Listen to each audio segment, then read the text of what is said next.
Meus irmãos, a maneira como você enxerga os seus familiares vai influenciar muito o seu relacionamento com essas pessoas. A maneira como você vê o seu filho, o que é que você está enxergando? Como você olha para o seu esposo? Como você enxerga a sua esposa? Como você enxerga os seus pais? Como você enxerga os seus filhos, os seus irmãos, os seus tios? E aí levando a família para um ambiente bem mais largo, né? A todos aqueles que fazem parte da sua família. Como você enxerga? Como você enxerga os seus familiares? E a frase que eu queria destacar hoje aqui é que o amor na prática, ele é uma relação eu-tu. O amor na prática é uma relação eu-tu. Dizer, pastor, o que é esse eu-tu? Vocês vão entender porque eu vou explicar de onde vem isso. Esse eu-tu e essa relação eu-tu, ela vem de um teólogo judeu chamado Martin Buber. E ele define que a relação saudável, ela é a relação que funciona no eu-tu. Em contraste a uma relação chamada eu-isto. Existe o eu-tu e existe o eu-isto. E aí quando a gente está falando de olhar para os nossos familiares, é como que você tem olhado para os seus familiares, como um tu, para o seu familiar, como um tu ou como um isto. E muitas vezes, meus irmãos, nós confundimos amor com posse, nós confundimos amor com consumo, nós confundimos amor com realização de satisfações, com realização de desejos. E aquela relação que a gente pode estar achando que é uma relação de amor, e não que não seja uma relação de amor, mas uma relação de amor que está adoecida por estar acontecendo na relação eu-isto.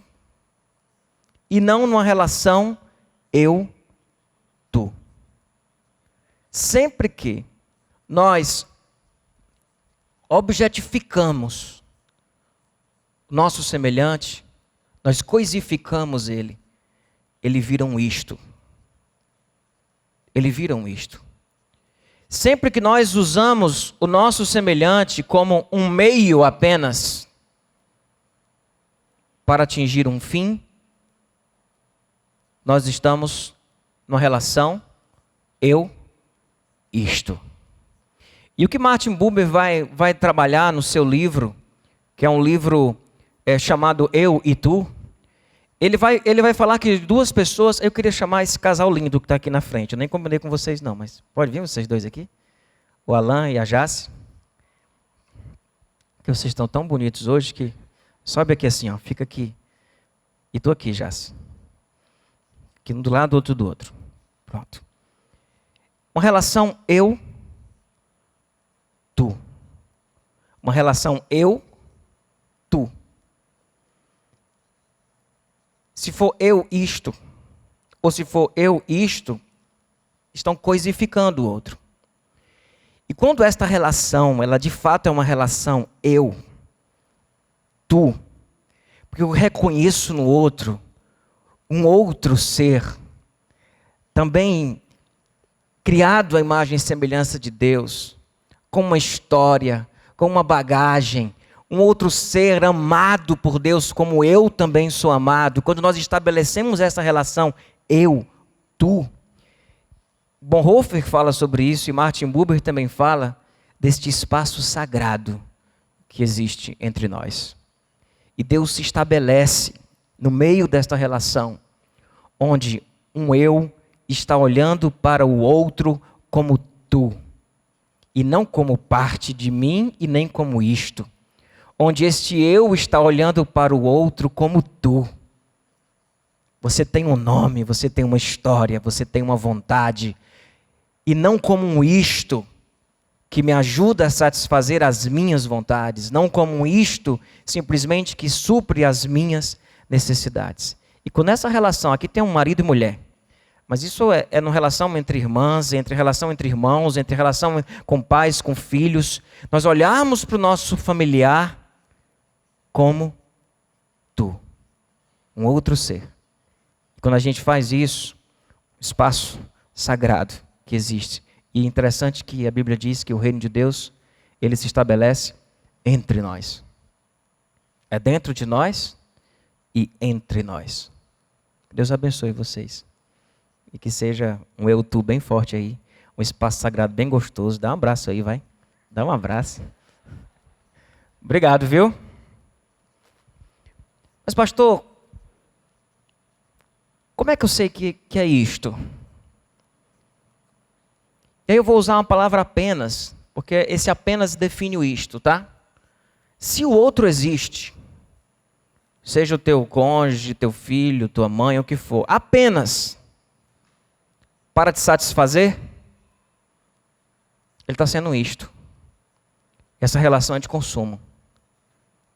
Se o outro existe apenas para te realizar, e você se realiza, isso é muito comum aos pais, né? Os pais têm mania de quererem que os filhos vivam o que eles não viveram, e de se realizarem na vida dos filhos como se eles não fossem um tu, eles fossem apenas um isto que veio para realizar os desejos e os sonhos dos pais.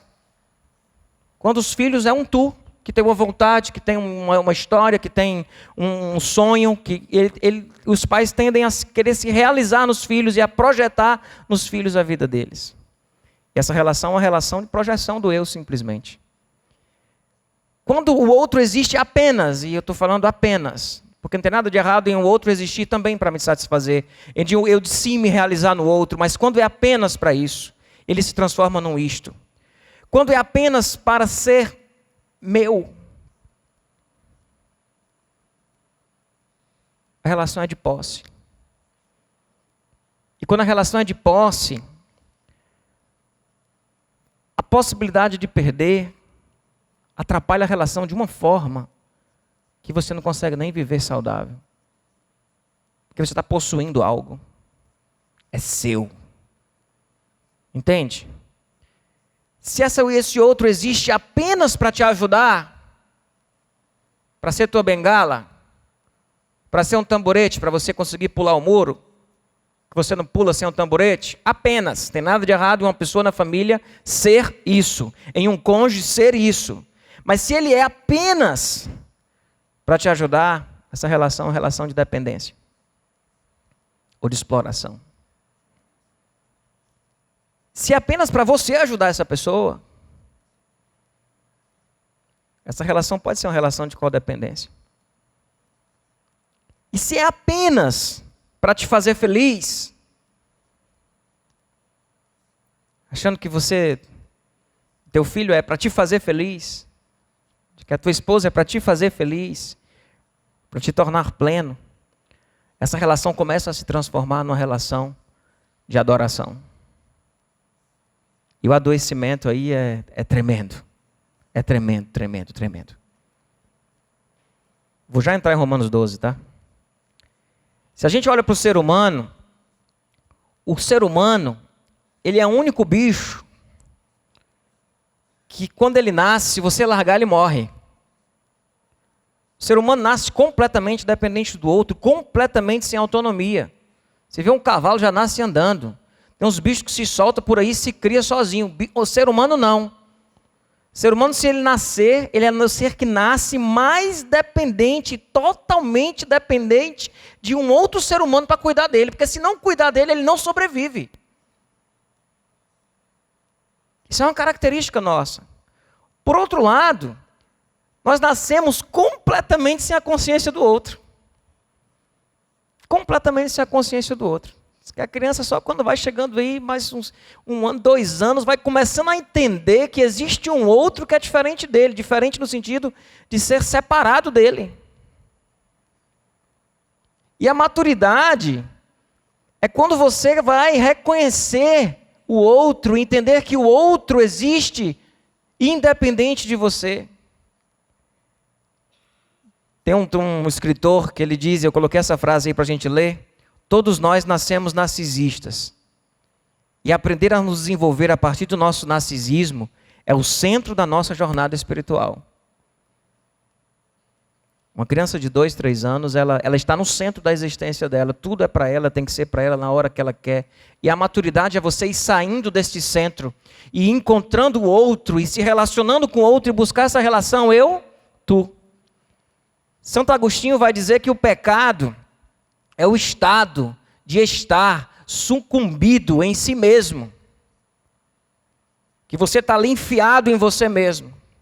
E C.S. Lewis, no seu livro Grande Abismo, ele diz que o inferno é um lugar onde as pessoas vivem isoladas, milhões de quilômetros separadas umas das outras, porque não podem se entender. Entende, irmãos? Nós nascemos completamente dependentes do outro e ao mesmo tempo completamente sem consciência do outro.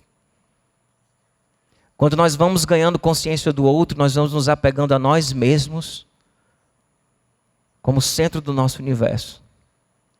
E a maturidade está em sair deste egocentrismo, deste egoísmo, não para se anular no outro, mas é para partir a se relacionar com o outro numa relação eu, tu, porque tu és outro ser humano, que tem uma outra vida, que eu preciso respeitar e valorizar.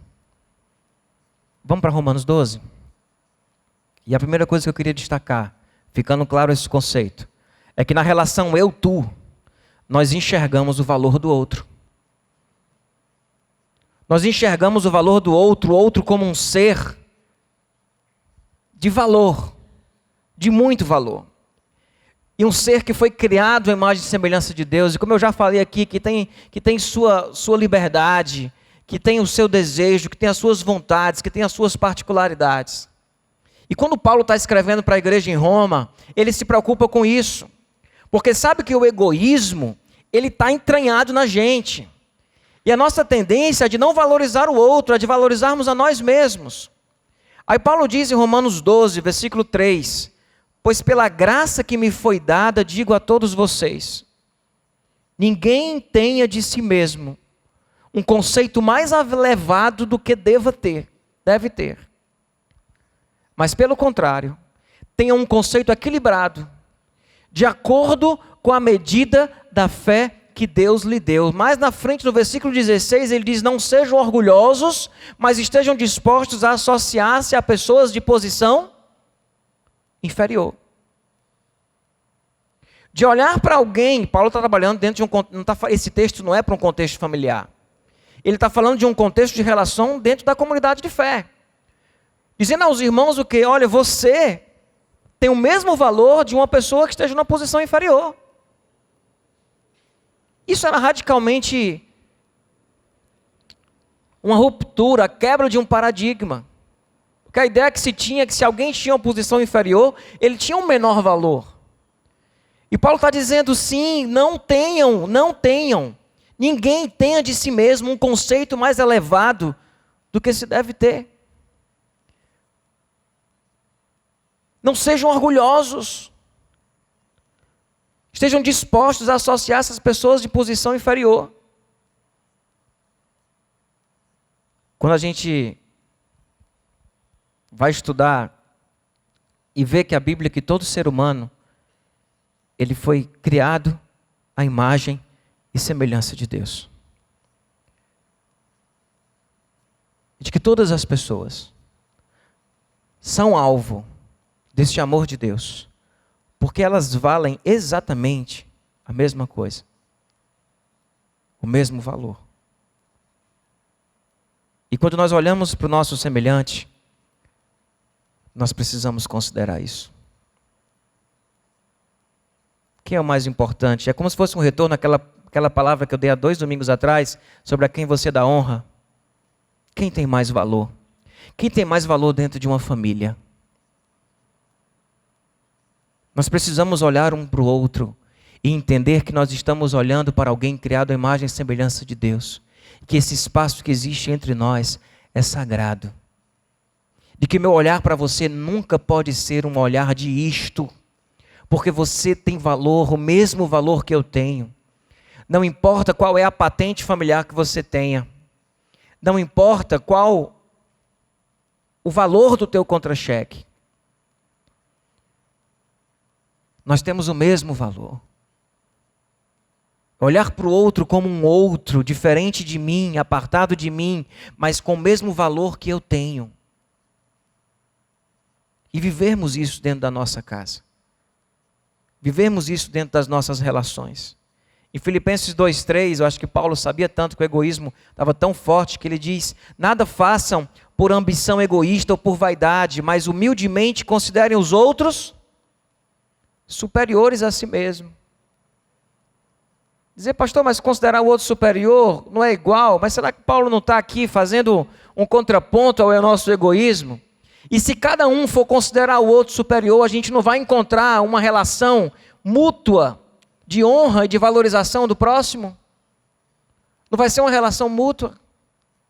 Quando a gente vê Jesus falando sobre o amor, ele diz, ame a Deus sobre todas as coisas e ama o teu próximo como a ti mesmo. O como a ti mesmo traz a ideia de quê? De igualdade, nem mais nem menos. Da forma como você se ama, ama o teu semelhante. Pessoal, um dos grandes problemas que nós temos em nossas famílias é o egoísmo e o orgulho centrado no coração das pessoas que estão dentro dessa casa. E quando o egoísmo ele impera, a nossa relação deixa de ser uma relação eu-tu e passa a ser uma relação eu-isto. Você faz o contrário do que o amor que diz em 1 Coríntios 13, que diz que o amor não busca os seus próprios interesses, faz o contrário disso, é o contrário. Vai dizer que o amor, o egoísmo, ele busca os seus próprios interesses. Ele olha para o outro como um meio para atingir aquilo que ele quer. Mas o amor não é isso. O egoísmo tem destruído nossos lares. Ele tem destruído nossas relações familiares.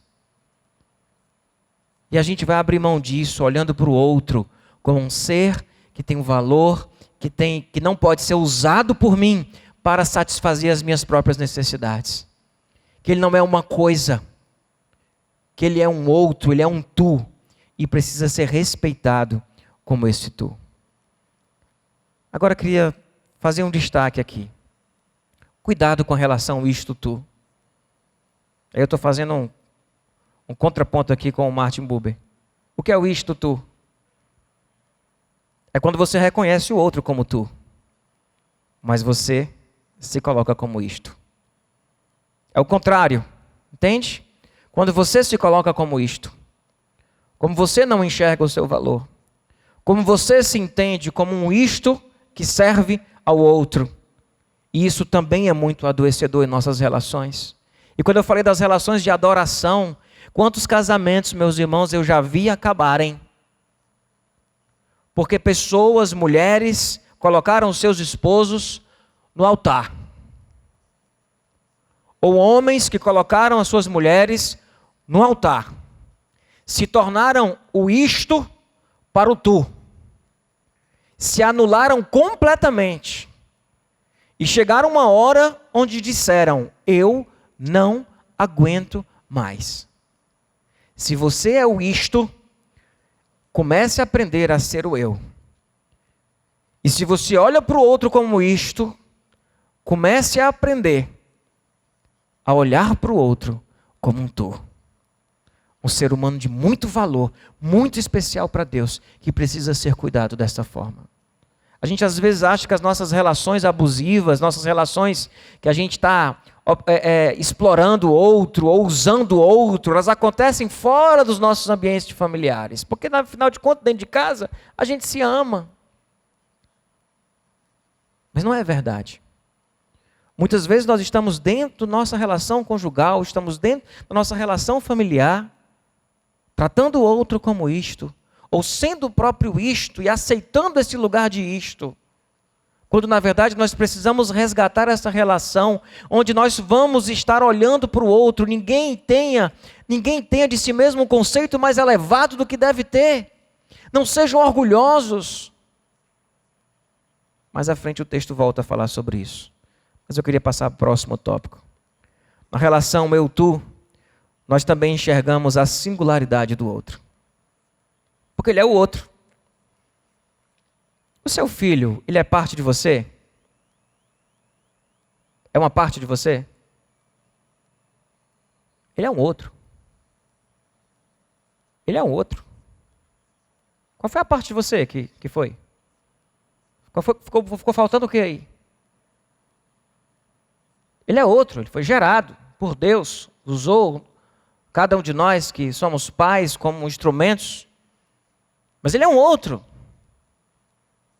Ele é um outro, ele tem características suas, mas ele tem característica do tio, do primo, do avô, da sogra, ele parece com todo mundo. Ele é um outro. Ele é um outro, uma mistura de muitas coisas, mas ele é um outro. E como ele é um outro, ele tem uma singularidade. Paulo se preocupa tanto em trabalhar isso com a comunidade de fé, porque às vezes a gente tem a mania de como nós estamos centrados no nosso eu e simplesmente no nosso eu, de usarmos o nosso eu como medida de todas as coisas. E de fazermos o nosso próximo a nossa imagem e a nossa semelhança. Quando ele foi criado à imagem e semelhança do Pai. Tem características nossas, os nossos filhos? Tem? Tem muita, né? Tem muita. Tem muita. Tem porque vai no DNA e tem porque foi criado ali e pega um bocado de coisa também. Né? Os filhos que são adotivos, ele parece ou não parece? Não tem uns comportamentos parecidos? Mas é outro. Ele é um ser único. Ele não pode ser uma projeção do seu eu. E Paulo vai dizer aqui em Romanos 12, e cada vez mais, antes de ler, pode voltar aí, Magno, não bota o texto ainda não.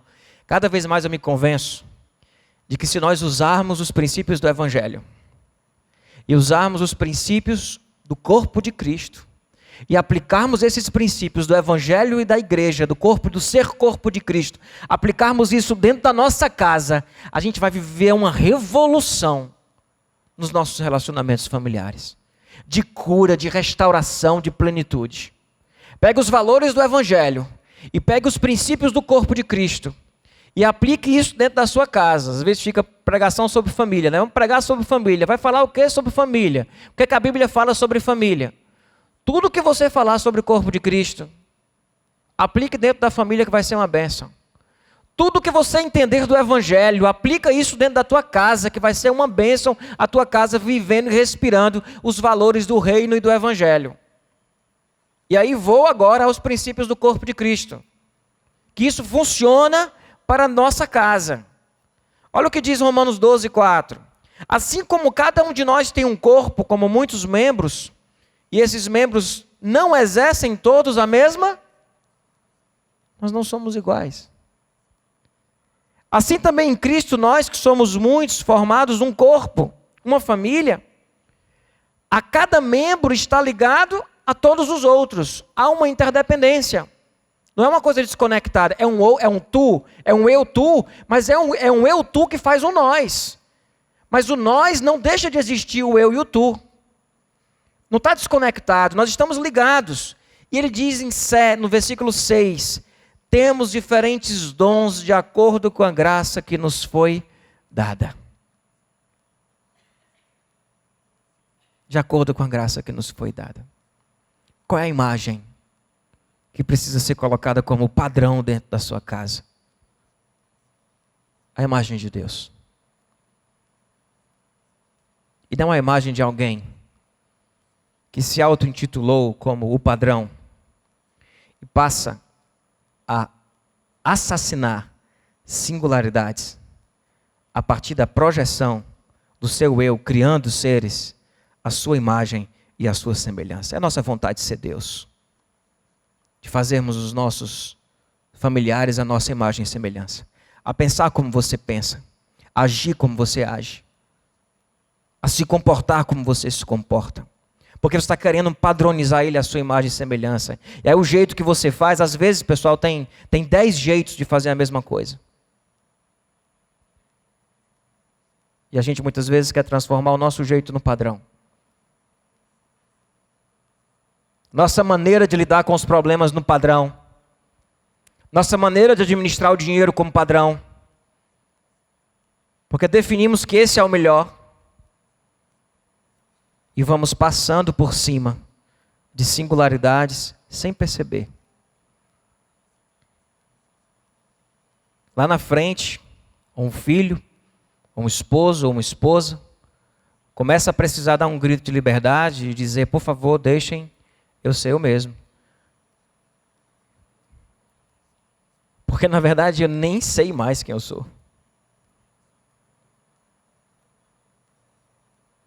A religião é especialista em querer padronizar pessoas. E em ferir pessoas, roubando delas a sua singularidade. Que tem a ver com as suas habilidades, tem a ver com a sua estrutura física, tem a ver com a sua história, com as suas limitações, com os seus traumas, com as coisas que ela viveu. Cada um aqui é diferente. E a religião tem uma tendência de querer tratar todo mundo como se fosse igual. E isso fere muita gente. A gente não pode fazer isso dentro da nossa casa. O padrão é o Evangelho. O padrão é o nosso Pai do céu. O padrão não somos nós. Não é o nosso jeito. Não é a nossa forma. E nós, pais, é muito fácil para a gente passar por cima. Sem perceber. Carlinhos Queiroz falou sobre isso no acampamento, não foi? Sobre a singularidade. Do conseguir, o desafio que a gente tem na vida do outro, nessa relação eu-tu, é de perceber qual é a singularidade do outro e ajudar ele a ser ele mesmo melhor a cada dia, buscando a imagem do Criador na sua vida, na sua existência. Percebe a diferença? Percebe a diferença? Eu sei que cultura familiar é um negócio muito forte, de que tem gente dentro de casa que tem uma influência muito forte, mas essas pessoas são as que mais precisam tomar cuidado para não sair passando por cima da singularidade de outras pessoas, porque as pessoas não exercem a mesma função, as pessoas têm características diferentes, de coisas básicas, como tem gente que faz conta sim, tem gente que para fazer uma conta dá um trabalho danado. Tem gente que tem uma facilidade de se relacionar com o próximo absurda. E tem gente que é travado em fazer isso. As pessoas são diferentes. Nós somos diferentes. Dentro da sua casa é um bocado de gente que parece que é parecido, mas é muito diferente. E a gente precisa respeitar essa singularidade. Essa relação eu-tu, ela enxerga a singularidade do outro. E por último, na relação eu-tu, nós enxergamos também a sabedoria no outro. Enxergamos a sabedoria no outro. Romanos 12, versículo 16, ele diz, tenham uma mesma atitude uns para com os outros. Não sejam orgulhosos, mas estejam dispostos a associar-se às pessoas de posição inferior. E ele termina pegando um versículo de Provérbios, capítulo 3, que diz, não sejam sábios aos seus próprios olhos. Não sejam sábios aos seus próprios olhos. E a gente precisa confiar nisso, meus irmãos, que a sabedoria não está na nossa visão. Que a gente precisa ouvir o nosso cônjuge. Que a sabedoria vai ser encontrada no nós. Quando tiver uma relação eu e tu acontecendo. Que a sabedoria vai estar em conversar com os filhos. A sabedoria vai estar em ouvir os pais. A sabedoria vai estar em ouvir o irmão. Não sejam sábios aos seus próprios olhos. Busquem a sabedoria nos olhos dos outros. Você está vendo de uma forma, como que o outro está vendo. Escuta o que o outro está vendo. Porque às vezes é muito fácil dentro de uma casa nós rotularmos quem tem a razão e quem não tem a razão. Quem que é sábio e quem que não é sábio. Quem é equilibrado e quem que é desequilibrado. E a gente passa a não ouvir mais o outro, porque ele se transforma em uma autoridade naquilo que está sendo dito. Mas a sabedoria não pode ser aos nossos próprios olhos. Nós precisamos fazer a sabedoria, buscar essa sabedoria no olhar do outro.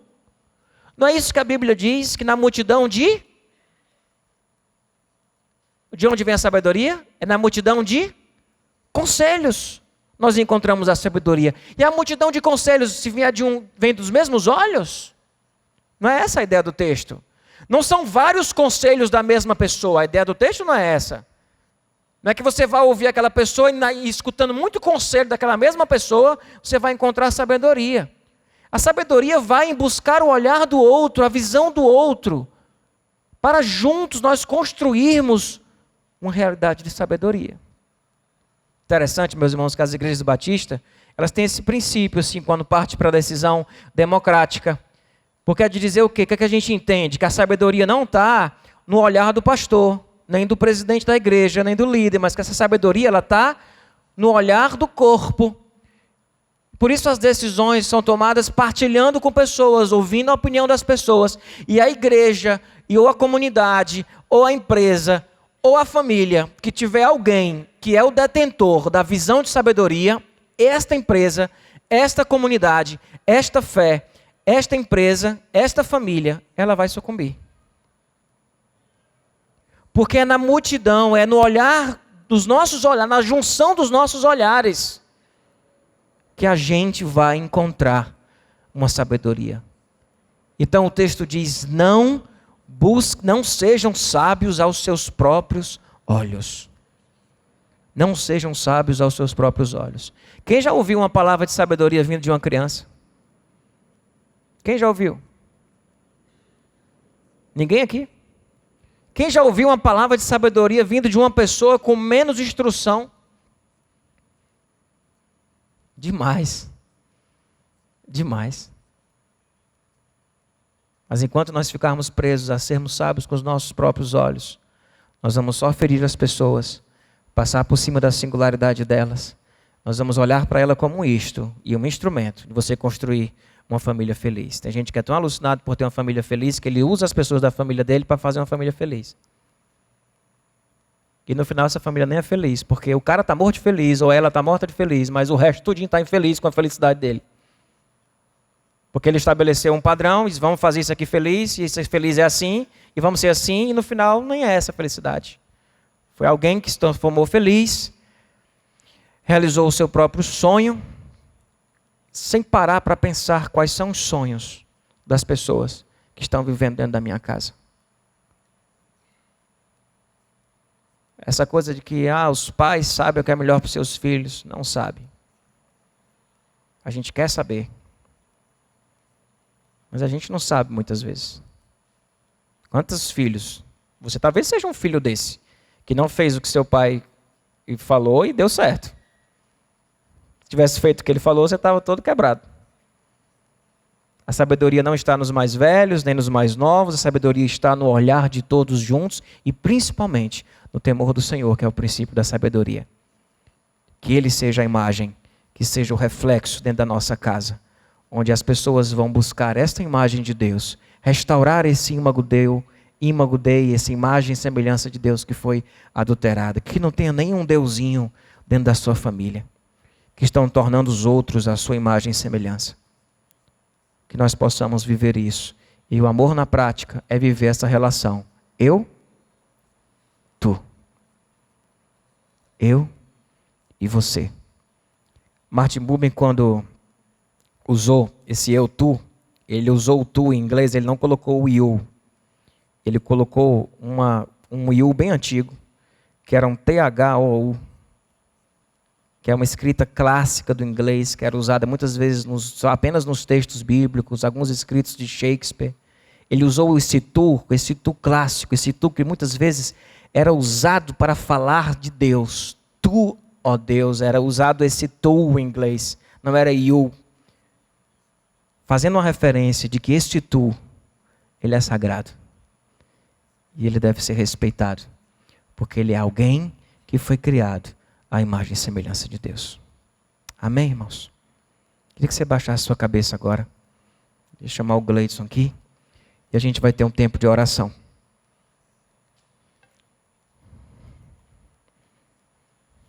Queria que você orasse agora, conversasse com Deus.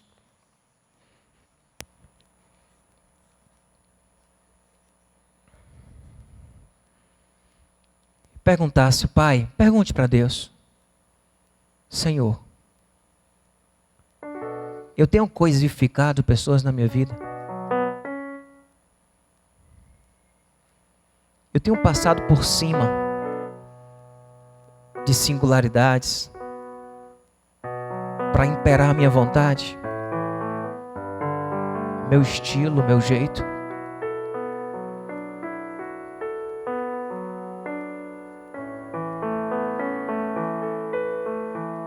Diz: Pai, me ajuda a olhar para o meu familiar, para o meu esposo, para a minha esposa, para o meu filho, entendendo que existe ali alguém que foi criado à imagem e semelhança tua, Pai. Tem um valor inestimável, que precisa ser respeitado como indivíduo.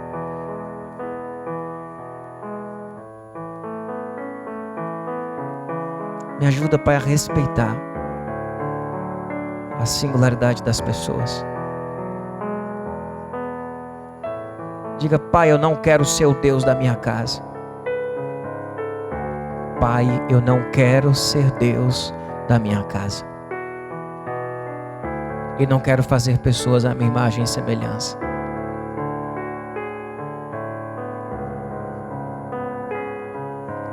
Que eu não seja orgulhoso, Senhor.